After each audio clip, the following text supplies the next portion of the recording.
Hi, my name is Dr. Bram Siegel. I'm Chair of Internal Medicine and Head of Infectious Diseases at Roswell Park Comprehensive Cancer Center in Buffalo, and I'm also a professor of medicine at University at Buffalo School of Medicine.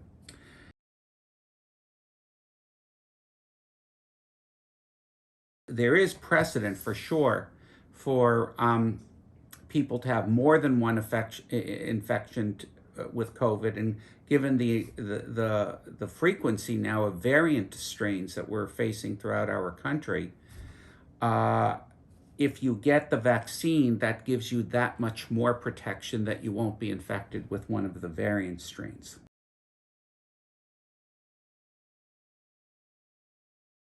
So outside of a clinical trial, is the vaccine safe for children? Yes, and I'm now speaking specifically about the Pfizer vaccine because that's the one that has gotten FDA emergency use approval for kids 12 and up, and that's the one where we have the most solid data.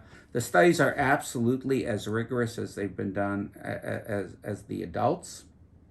Now, since children are so low risk, does it make sense to wait? It doesn't make sense to wait because I'm not sure what we would be waiting for. They are a potential reservoir to transmit to others.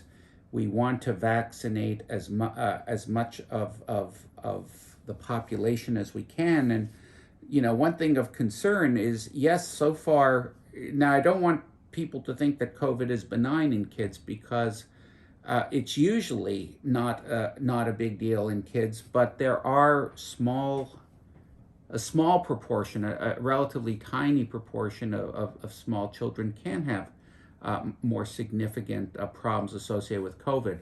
That's in the United States. There's data in Brazil that it is actually that's actually where you have a variant strain where it's much more aggressive in kids, and small children are dying of COVID in Brazil. So does that matter to us in the United States? Well, sure, from a humanitarian standpoint, it certainly does, but keep in mind that these strains are sort of spread on a global level, and I hope I'm wrong, but I think that we have to anticipate from a public health standpoint that there will be additional variant strains that may be more contagious, might be more aggressive, and may cause more significant illness in children.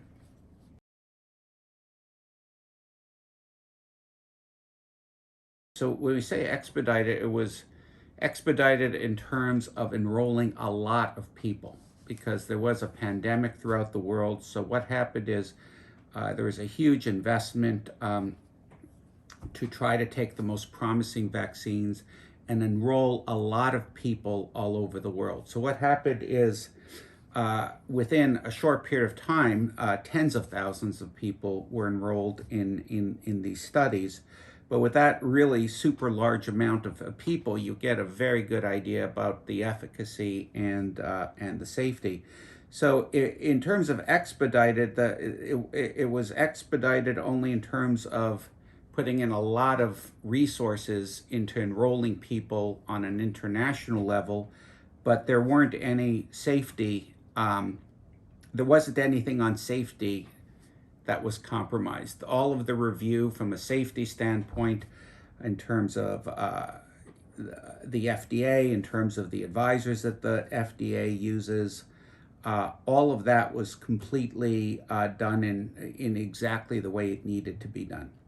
Everything that we show right now in terms of the vaccine is showing a very, very good record for safety. And the CDC and other national and international bodies are actively monitoring any vaccine side effects. So if we see any kind of a signal, such as cases of myocarditis, which may not have been seen in the clinical trials that involve tens of thousands of people, but now when you have tens of millions of people, you may see some cases. All of that is actively being followed and reported.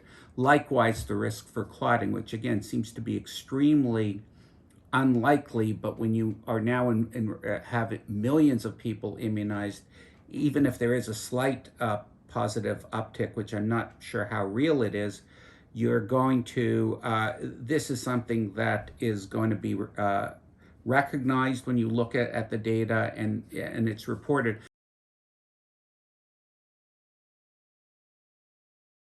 It is a threat. I mentioned the potential for variant strains, so that is a big deal. It, some of the variant strains are more contagious. The more contagious the strain, the greater need for herd immunity. In other words, a larger proportion of vaccinated people.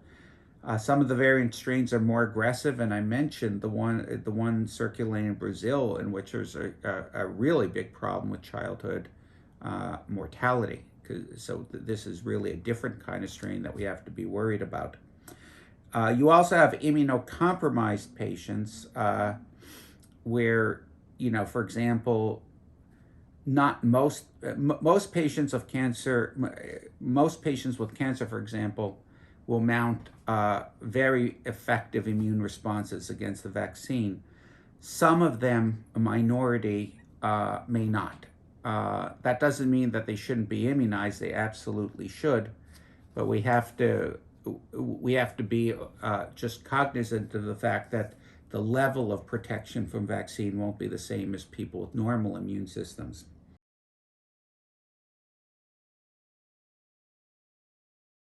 So experimental gene therapy is totally inaccurate. Gene therapy is totally inaccurate. There's absolutely nothing about these vaccines that modify your genes. It is not gene therapy. In terms of experimental vaccines, so I would use the term investigational. So when the vaccines were being evaluated in 2020, when it goes through different stages of evaluation, phase 1, phase 2, phase 3. The phase 3 are the very large randomized trials. At that point, they're investigational, but then they were proven to be exceptionally effective and safe, and on that basis, they were given FDA approval. And so I would say that of the 3 vaccines that are available in the United States, none of them are experimental. All of them should be viewed as standard as people getting an MMR vaccine or a pneumonia vaccine. And so I wouldn't use the term experimental at all. They've proven to be safe and super effective. And I would, again, highly recommend that people get it.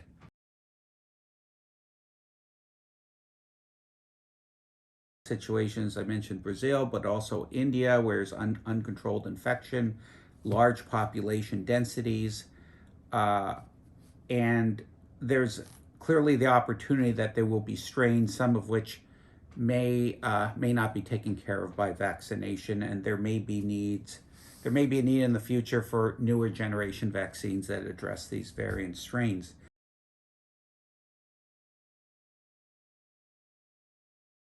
Is there any evidence for the vaccine affecting fertility? No. Menstruation? No.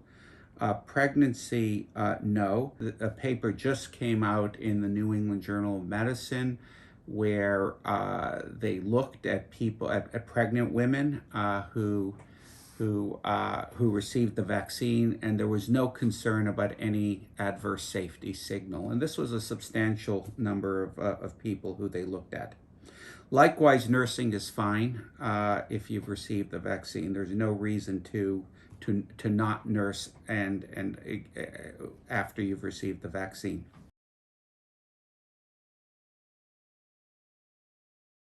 So far it's been well tolerated. The most common side effect is a sore arm. Sometimes people will just feel really fatigued after. That might be worse after the second shot versus the first.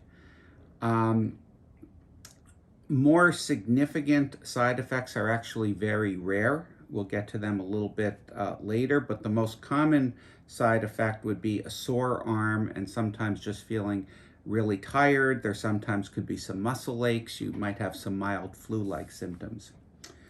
No, these side effects are not unique to an mRNA vaccine.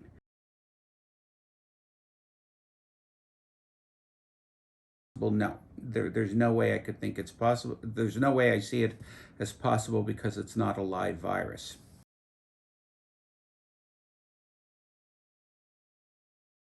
The number of cases of myocarditis are really, really small relative to the number of people that have received the vaccine. So you never say that the risk is zero, but as compared to getting COVID, it's not a close call. The vaccine is far safer than a risk of getting COVID.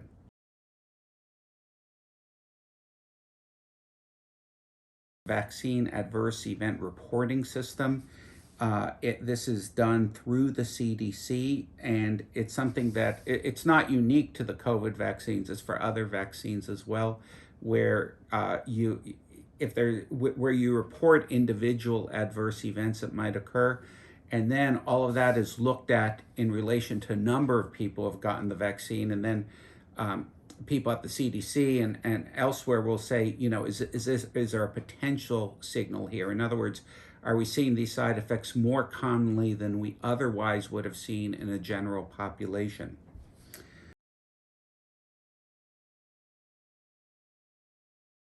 The vast majority of people should get it, and in my view, don't need to consult a medical professional.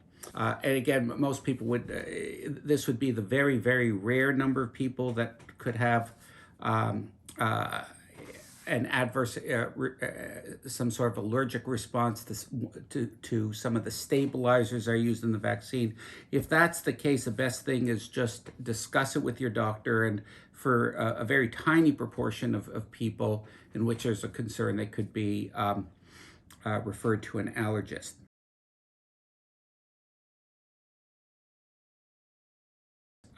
We have two mRNA vaccines, one from Pfizer and one from Moderna.